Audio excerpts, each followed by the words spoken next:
mana titik tidak masuk akalnya? Di mana titik tidak masuk akalnya? Di mana titik tidak masuk akalnya? Awas ada mobil! Kisah ini dibuka dengan menampilkan seorang satpam bernama Raden yang baru aja diputus kerjakan oleh bapak-bapak hitler ini setelah keciduk merayakan ultahnya yang ke-61 tahun, jadi sangat tak memungkinkan untuk baku hantam dengan para maling termasuk customer yang tiada akhlak. Nanti perusahaan akan transfer uang pensiun ke rekening Bapak setiap bulannya, yang besarannya 10% dari uang gaji Bapak terakhir.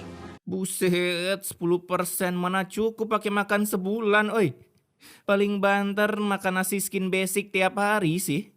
Nah, di sana Raden pun sempat meminta ditambah lagi billing kontrakannya, tapi tetap ditolak mengingat umur Raden yang udah sepuh terlihat dari warna jenggot yang ada di dagunya. Dimana ketika Raden pulang, ia pun langsung diberikan tutur oleh anaknya yang bertitel ketua janda di komunitas Facebook, ya panggil aja Nita. Akibat Raden cuma mampu memberikan uang harian untuk makan senilai 50.000. Beli beras mana cukup, gak cukup pas segini. Udah tahu kagak cukup, elu ngejanda bukannya kerja malah jadi beban orang tua. Kala itu dengan berbekal uang 50.000, Nita pun mendatangi warung Bu Judes untuk membeli beras. Bu, saya mau beli beras. Oh iya Mbak Nita, boleh. Mau berapa liter? Lah, beli beras pakai literan ya? Rugi sekolah bertahun-tahun beli beras mana ada pakai literan, oi. Dikira bensin apa ya? Udah jelas-jelas pakai kilometer. Nah, di sana ia pun diberitahu oleh seorang minion kalau bapaknya udah pensiun menjalani tugas sebagai penjaga perlindungan dunia. Hasil mendengar itu, saat pulang Nita langsung ngebacot dengan spek cangkem RTX 4090, begitu juga dengan cucunya yang membegundalkan sama seperti emaknya. Kecuali dia sih, kids ini. Semua orang pada ngebacot, gue ngomong apaan ya biar asik. Karena mereka takut menjadi tambah kismin lagi, udah kismin nambah kismin kan gak enak ya. Akibat udah tak ada cuan dari bapaknya setelah pensiunan. Makanya udah tahu ekonomi sulit pakai nganggur segala. Mau ngejar ranking pengangguran lu. Keesokan harinya Nita pun direkomendasikan untuk mencari info loker meskipun Raden tahu anaknya akan susah bersaing di dunia kerja, tapi soal gak guna Nita lah jagonya. Enggak. Sampai kapanpun aku nggak akan pernah mau kerja, Pak. Nah, bener kan nggak guna? Karena kata Nita, dulu saat sebelum ia bergabung komunitas janda dan masih punya suami, suaminya lah yang menafkahi keluarga cemara ini. Namun setelah suaminya koit sebelum film dimulai akibat mengantar Raden menyelamatkan bumi. Ya. Kalau gitu aku jalan lagi ya, Pak. Ya, hati-hati.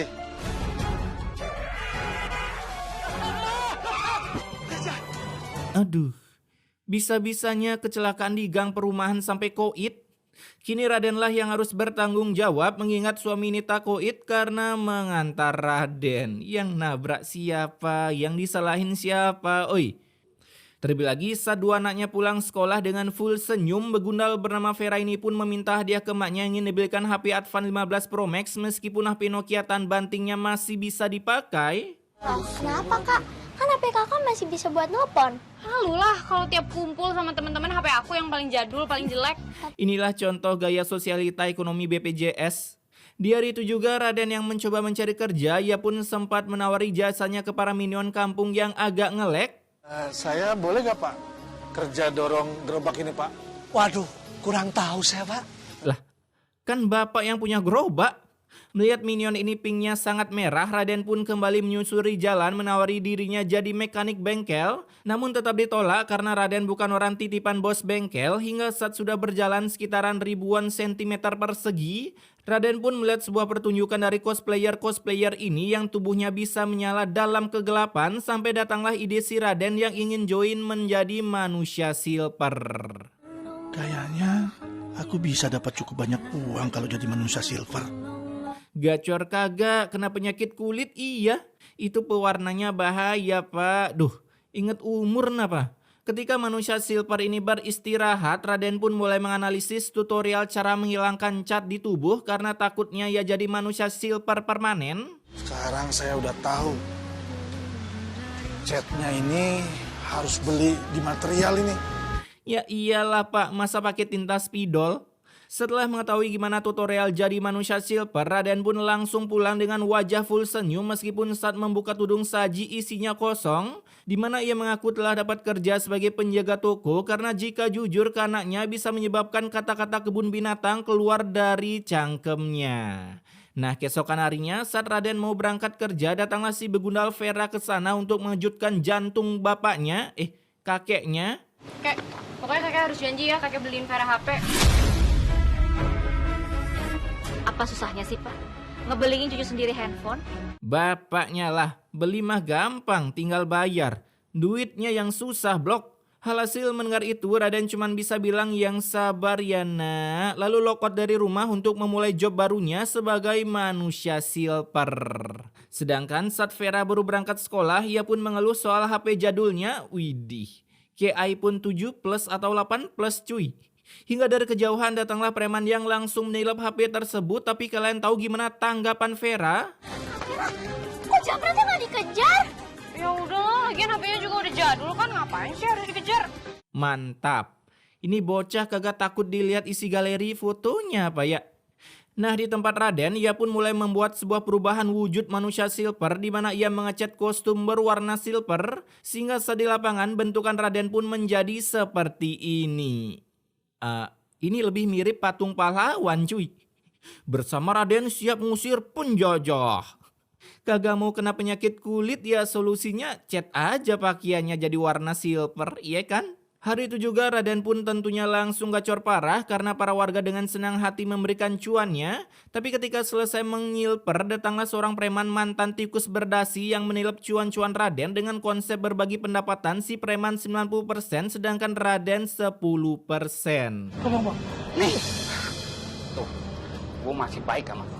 Gue kasih 2.000-an itu pendapatan apa ongkos pakai bayar parkir? Hasil ketika pulang, Pak, mana uang hasil kerjanya?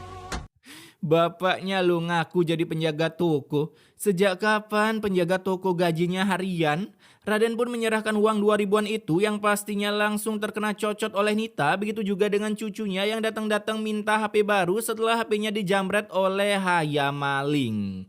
Keesokan harinya Raden pun kembali mengcosplay menjadi si paling silver. Widih, bannernya serem oi. Ada ban. Di sana kalian bisa lihat kan si Dennis yang udah gede ini. Nah, saat Raden udah dapat tempat buat ngamen, dia balik lagi jalan nyamperin Raden buat ngasih giveaway. Kebelet masuk TV ya bang, dasar Dennis. Dimana hanya bermodalkan mematung selama sejam saja, Raden pun mampu meraih pendapatan yang lumayan gacor parah. Lebih dari 40.000. Buset, 40.000 sejam. Bayangin kalau Raden mematung 24 jam ya. Ya pasti langsung ke UGD. Kala itu kebetulan Kadita sedang mengeluarkan ultinya, jadi si Raden buru-buru pulang sebelum penyamarannya luntur. Namun saat sampai di rumah, aduh, emang jadi laki-laki serba salah cuy. Bapak itu ngapain sih hujan-hujanan? Hah? Ingat umur, Pak, udah tua. Pulang terobos hujan dimarahin, pulang karena lama nunggu hujan reda dimarahin lagi. Ganti titit aja lah pak, jadi woman. Setelah terkena beribu ulti dari cangkem anak dan salah satu cucu begundalnya, kini Raden hanya bisa bersabar di dalam kamar sambil rebahan santuy. Apalagi beroja terkena guyuran dari selang pemadam kebakaran, kondisi Raden pun tiba-tiba ngedrop seperti HP zaman jadul. Namun ia tak bisa dibawa ke dokter akibat keterbatasan dana. Ini BPJS belum tercipta kah?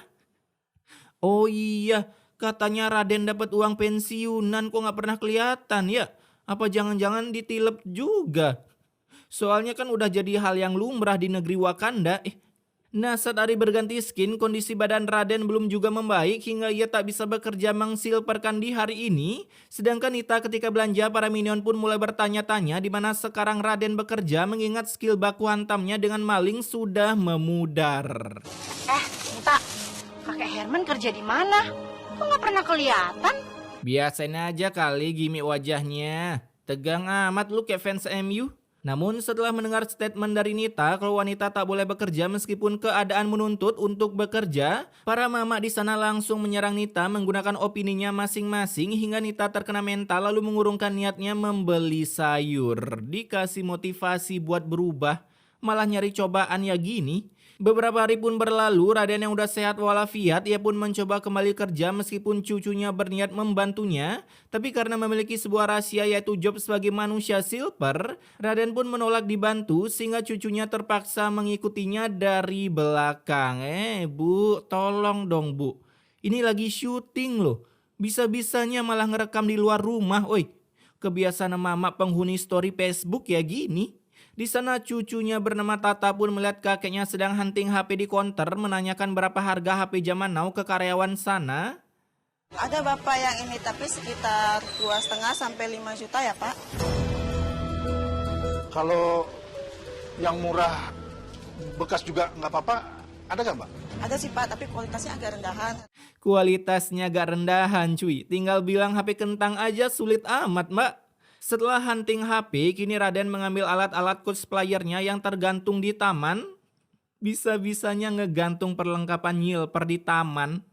Terus kagak diambil orang loh, gokil. Hingga membuat Bagong Uluwati Tata karena baru tahu selama ini kakeknya adalah sosok manusia silver.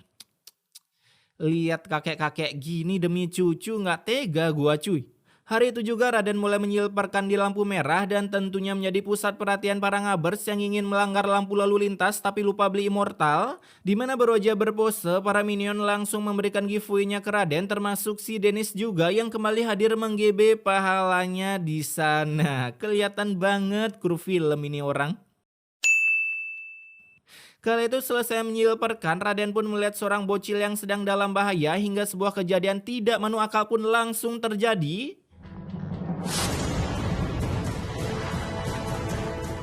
Wah, konsep kecelakaannya sangat di luar hujan ya guys. Si Raden yang berhasil menyelamatkan nyawa seorang bocil pun langsung ingin diberi giveaway oleh bapaknya yang terlihat memakai skin orang sukses. Tapi sayangnya si Raden malahan menolak. Ya elah, udah tahu lagi susah makin nolak rezeki segala. Nah ketika hari udah berganti skin, Raden yang pulang dengan membawa martabak pencenongan, ia pun melihat ada seorang kru film yang pura-pura ngesot. Hasil karena kasihan, Raden terpaksa menggiveawaykan martabak itu untuknya dan harus pulang tanpa membawa oleh-oleh sepeser pun. Saat sampai di rumah, Raden yang lagi enak-enak dipijit, datanglah si lampir anaknya untuk menagih setoran harian. Tapi setelah melihat uang yang didapat begitu receh, aduh. Makanya Pak, kalau kerja itu mulainya pagi, jangan siang. Ini udah mulainya siang, pakai kepalanya pusing lagi. Lah, elu modal AFK di rumah mah gampang. Kira-kira kalau Raden koit ini ya, Nita cara bertahan hidupnya gimana dah? Jangan aja sampai login. Pagi harinya Raden pun kembali seperti biasa menyilperkan di daerah Ciledug dan tentunya gacor parah meskipun cuma 2000-an. Lalu dari kejauhan datanglah Tata yang membuat Raden auto membagongkan, takut tak diterima kalau pekerjaan kakeknya seorang manusia silver. Namun rupanya si Tata justru bangga melihat kegigihan kakeknya dalam menghidupi anak dan cucunya. Ya meskipun ada rasa-rasa begundalnya, apalagi mengingat skill kakeknya dalam baku hantam dengan maling sudah pudar ditelan usia. Wih, mahkotamu sedang transit di gudang Anjuk City, kids. Setelah istirahat, Raden yang kembali mematung, ia pun dilabrak oleh pasukan geng manusia silver karena udah berani mematung di wilayahnya. Hasil terjadilah bentrok hingga mendatangkan Satpol PP membuat para penyilper lari ketar-ketir. Terkecuali Raden yang tak bisa berjoging ria sehingga ia berhasil ditangkap oleh pasukan saya Satpol. Di sana Tata pun tak sengaja bertemu dengan Vera dan melihat kakeknya ditangkap Satpol akibat menyilperkan. Tapi bukannya menolong, yang ada Vera membawa Tata pulang lalu bilang ke emaknya kalau kerjaan kakek cuma mematung sekaligus menjadi incaran para Satpol. Sementara di tempat Raden, ia pun diberi keringanan kartu bebas penjara asalkan mau menandatangani pernyataan tidak akan mematung saat lampu sedang merah karena sama saja menyetop para ngabers atau pelanggar lampu merah untuk OTW dunia lain. Ya maksudnya baik sih, biar berkurang gitu populasi manusia di dunia ini. Malam harinya Raden yang berhasil kembali ke rumah, ia pun langsung diinterogasi oleh emak dan anak begundalnya. Pak, Bapak itu kenapa sih? Harus ngebohongin aku dan juga cucu-cucu Bapak. Bapak bilang Bapak kerja di pasar, di toko. Ya itu demi elu sekeluarga biar bisa makan blok. Singkat waktu ketika hari udah pagi, Vera yang masih membegundalkan, ia pun ngedumel di jalan karena udah sering like, follow, and share tapi tak juga menang iPhone dari Willy. Sampai datanglah sebuah motor yang menyenggol doang hingga Vera tergelebuk di aspal untuk waktu yang cukup lama. Nah, di rumah Raden pun dikabarkan kalau Vera udah ditransfer ke RS, di mana saat Raden udah sampai di sana, ia pun langsung melakukan transfusi darah akibat Vera kehabisan banyak darah. Perasaan tadi ketabrak kagak keluarin darah dah. Lalu ketika hendak membayar tagihan rumah sakit, Raden seketika dibuat bagong karena tagihannya udah dilunasi begitu saja oleh dokter yang menangani anaknya. Sebab dulu Raden sempat menolong anak dokter dari kecelakaan. Ya, kalian ingat kan tabrakan Avanza Intel yang gak manu akal? Nah, itu dia anak dokter. Keesokan harinya Vera yang udah boleh pulang dari puskesmas, di sana mereka pun diberi tutur oleh Pak Dokter karena dulu Raden udah nyelamatin anaknya tanpa meminta embel-embel bansos. Bahkan mendengar kebaikan hati kakeknya membuat Vera seketika hatinya tersadarkan menyingkirkan sifat begundal dari dirinya termasuk Nita. Lalu film ini pun ditutup dengan para begundal yang berlutut karena takut terkena kutukan dari Malin Kundang, tapi ini versi woman. Sehingga akhirnya keluarga mereka bisa berkumpul kembali meskipun si Nita tetap jadi janda dan beban keluarga. Kenapa nggak ada adegan suksesnya? Ya, karena kalau jadi manusia silver nggak mungkin bisa sukses. Makanya kerja nggak usah kayak gitu, bahaya cuy.